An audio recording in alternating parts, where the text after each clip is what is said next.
Bonsoir à toutes, bonsoir à tous. Bienvenue à cette session d'information sur Iroko Média TV. À la une de l'actualité, nous démarrons par le pays d'Alassane Ouattara. Nous sommes en Côte d'Ivoire. Je cite, il y a des vraies disparités en Côte d'Ivoire. Quel bilan économique donc pour l'actuel chef d'État ivoirien qui rempile? En quelques années sous sa présidence, Alassane Ouattara, le président de la Côte d'Ivoire, est devenu une locomotive de la croissance économique de l'Afrique de l'Ouest avec des chiffres macroéconomiques dans le vert.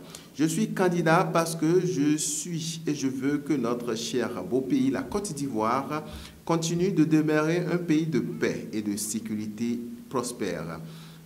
Le 29 juillet, Alassane Ouattara a annoncé ainsi sa candidature pour un 4e mandat lors de l'élection présidentielle qui se tient le samedi 25 octobre en Côte d'Ivoire.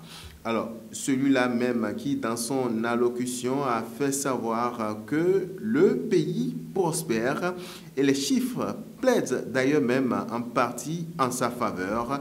Depuis plusieurs années, le pays enregistre de forts taux de croissance économique. Entre 2012 et 2024, la richesse du pays a crû de près de 7% en moyenne annuelle.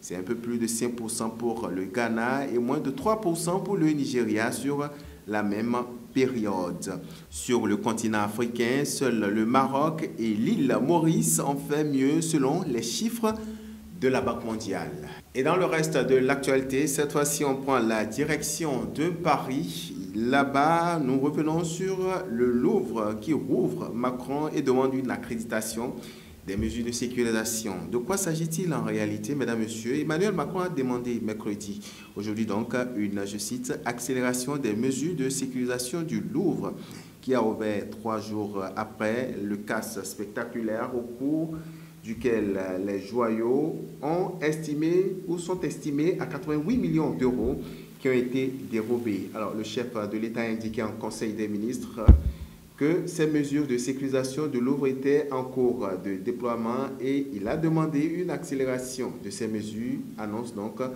devant voix de presse et du porte-parole du gouvernement, Maud Bregon. Silencieux depuis dimanche, Laurence Ducras, présidente directrice du Louvre, est sous le feu des critiques et est justement en train de s'exprimer dans l'après-midi donc de ce jour devant les sénateurs pour tenter d'expliquer le cambriolage expéditif qui n'a duré que quelques minutes. On va finir ce bulletin d'information par l'Ukraine, justement, ou à Gaza, une frontière de sécurisation politique avec l'Israël qui a commencé par tracer une ligne jaune temporaire donc, dans ce pays. Depuis ce lundi 20 octobre 2025, Israël construit bloc de béton par bloc de béton la ligne jaune d'une nouvelle frontière dans la bande de Gaza. Cette ligne matérialise la séparation entre les espaces réservés à la circulation des civils palestiniens et les zones occupées par l'armée israélienne. Elle résulte de l'accord du cessez-le-feu proposé par Donald Trump en cours depuis le 10 octobre, malgré la reprise des combats. Et ce sera tout pour ce bulletin d'information. Merci à tous de nous avoir suivis. Merci également à toutes les équipes. D'ici là, portez-vous bien.